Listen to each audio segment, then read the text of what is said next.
हरे कृष्णा। पूर्व दिशा में अग्नि का स्वरूप ज्योत स्वरूप है। ज्योत स्वरूप अग्नि के जो परिणाम हैं वो पारंपरिक सूत्र में अलग अलग तरीके से बताए गए हैं। एक तो ज्योत मतलब अग्नि जो है वो ऊर्ध्व गति से ही चलता है, और ऊर्ध्व गति से चलना इसका प्रतिबिंब योग शास्त्र में कुंडलिनी से जुड़ता है। जैसे कि पूर्व के देवता वृंद में जो अर्यमा देवता है, वो अर्यमा का संदर्भ जो है वो प्राणों का सागर होने के नाते कुंडलिनी से जुड़ जाता है। इसीलिए जिस भवन में ये ज्योत स्वरूप अग्नि प्रकट हो जाता है, वहाँ पर बुद्धि का रूपांतरण प्रज्ञा में होने की संभावना रहती है। इसी के साथ जब पारंपरिक सूत्र में पूर्व प्लवे भवे लक्ष्मीम ऐसे सूत्र दिया है, मतलब जिस भवन में पूर्व दिशा के स्पंदन पाए जाते हैं वहाँ पर लक्ष्मी का दर्शन होता है, लक्ष्मी का आशीष प्राप्त होता है। लक्ष्मी का मतलब केवल धन से जुड़ा हुआ नहीं है। लक्ष्मी जो है वो अष्टलक्ष्मी स्वरूप है, जिसमें धैर्य है, संतान है, विद्या है। ऐसे 8 प्रकार के प्रगुणों का उत्तरदायित्व लक्ष्मी नाम की देवता से जुड़ा हुआ है। इसीलिए पूर्व प्लवे भवे लक्ष्मी जब कहते हैं तब इसमें धी, धृति, स्मृति और ऊर्जा ये चारों का अंतर्भाव हो ही जाता है।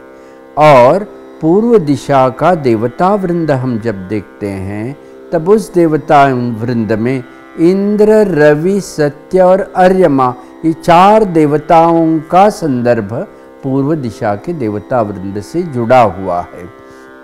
बारीकी से इसमें अगर देखते हैं तो इंद्र जो है जो विजय से जुड़ा हुआ है, जो धृति से जुड़ा हुआ है, जो पराक्रम से जुड़ा हुआ है, जो रॉयलनेस से जुड़ा हुआ है, जो शुक्र से जुड़ा हुआ है। और ज्योतिषीय तरीके से देखते हैं तो पूर्व दिशा में शुक्र का नक्षत्र भी प्रतिष्ठित है।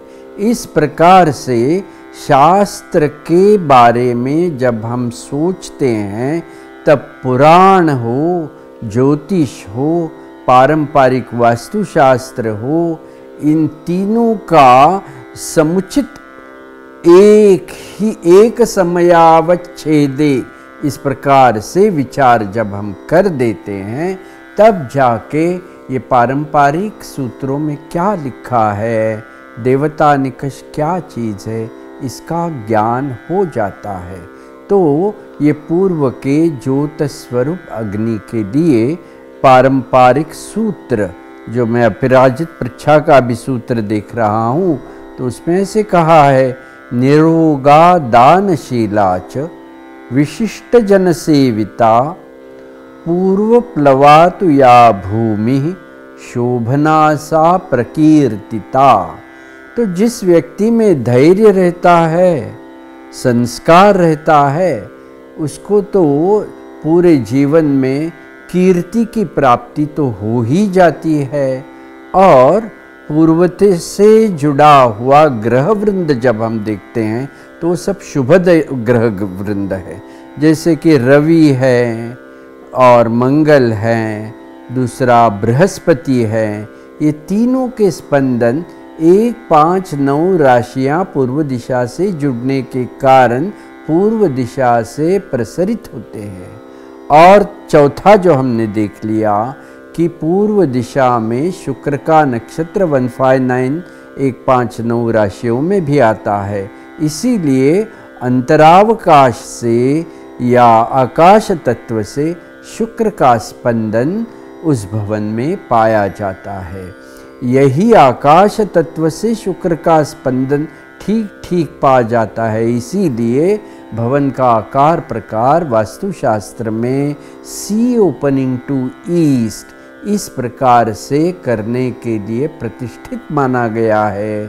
तो सी ओपनिंग टू ईस्ट जब किसी भवन का आकार रहता है, जिसको पूर्व चूल्हा कहते हैं, तब उस भवन में आकाश तत्व के स्पंदनों के कारण, मतलब शुक्र के नक्षत्र के स्पंदनों के कारण समृद्धि का अनुभव होता है। इस प्रकार से ग्रह, तत्व, देवता, दिशा और ऊर्जा, ये पांचों तरीके से, पांचों आयामों के माध्यम से हर दिशा का अध्ययन करने से उस दिशा से जो प्राप्ति होती है या उस दिशा से क्या दोष निर्माण हो सकते हैं, इसका ठीक ठीक अध्ययन हो जाएगा, ठीक ठीक निर्णय हो जाएगा। इसीलिए ये सूत्र जब हम देखते, दूसरा भी सूत्र इसका इस प्रकार से है कि सा विद्या धन संपन्ना सर्वलोक हितावहा विनयाचार संपन्न पुत्र पौत्रादि संकुलाः। अभी उस भवन में अपराजित पृच्छा में कहा है कि विद्या की स्थिति, people will be highly qualified. ऐसे भवन में जन्म लेने वाले बच्चों की शिक्षा कभी भी अधूरी नहीं रहेगी। वहाँ पर धन संपन्ना, जैसे पूर्व प्लवे भवे लक्ष्मी सूत्र में भी हमने वही कहा कि वहाँ धन और संपन्नता का अनुभव होगा। सर्वलोक हितावहा, वहाँ पे जो लोग रहेंगे वो खाली खुद का विचार नहीं करेंगे, वो सबका, पूरे सबका विकास जो कहते हैं ना मोदी जी, उस प्रकार से पूर्व दिशा का संदर्भ सर्वलोक हितावहा इस प्रकार से कहा गया है। और विनयाचार संपन्न, तो विनय है, आचार आचरण में समृद्धि है। इस प्रकार से ये ज्योतिष स्वरूप अग्नि का परिणाम देखना चाहिए। और पुत्र पौत्रादि संकुला, तो ऐसे भवन में पुत्र की प्राप्ति होगी। इस प्रकार से भी इस सूत्र का संदर्भ दिखाई देता है। और जब हम केस स्टडीज़ करते हैं तो उस केस स्टडीज़ में दिखाई देता है कि जिस भवन में पूर्व दिशा पूर्णतः बंद है, पूर्व दिशा में पृथ्वी तत्व, जड़त्व और गुरुत्व है, तो ऐसे भवन में लड़कियां ज़्यादा पैदा होती है। संतान में देखते हैं तो पुत्र की कमी उस भवन में रह जाती है। अभी आधुनिक ज़माने में तो पुत्र हो कन्या हो, दोनों को हम समान दर्जा देते हैं, लेकिन पारंपरिक शास्त्र में कुल की वृद्धि जो है वो पुत्र से जुड़ी हुई है। इसीलिए पारंपरिक सूत्र में जब देखते हैं तो पुत्र पौत्रादि संकुलः, मतलब उस भवन में जनरेशंस बाय जनरेशंस, पीढ़ी पीढ़ी से उसका उद्धार होता जाएगा। बेटा होगा उसको भी बेटा निर्माण होगा। इस प्रकार से अग्नि तत्व का, शुक्र तत्व का, रवि, मंगल और गुरु तत्व का संदर्भ इस सूत्र से हम निकाल सकते हैं, समझ सकते हैं। और इसीलिए जब भी पूर्व दिशा का स्पंदन भवन में ठीक रहता है, तब प्रदक्षिणा मार्ग से उसका स्पंदन चलने से आग्नेय दिशा में जो अग्नि है, आग्नेय दिशा के देवता वृंद में जो सविता सवित्रु देवताएं, महत्वपूर्ण देवताएं हैं, उनका स्पंदन में वृद्धि हो जाता है, उनकी स्थिति सुधर जाती है। इस प्रकार से जब पूर्व के बारे में सोचेंगे तो ऑटोमेटिकली ये प्रवाह पद्धति के नाते, ऊर्जा पद्धति के नाते आपको आग्नेय की स्थिति का भी ज्ञान हो जाएगा। इस प्रकार से वास्तुशास्त्र का अध्ययन करना चाहिए। ये 8 एलिमेंट थियरी है, 2 स्ट्रीम थियरी है और तत्व जो है वो एक दूसरे से जुड़े हुए हैं। आज के लिए पूर्व के बारे में जो बात की, अभी अगले सेशन में अग्नेय के बारे में बात करेंगे। ये अपराजित पृच्छा के सूत्र हैं, बहुत सुंदर हैं। आप पारंपरिक ग्रंथों में जाकर स्टडी कीजिए।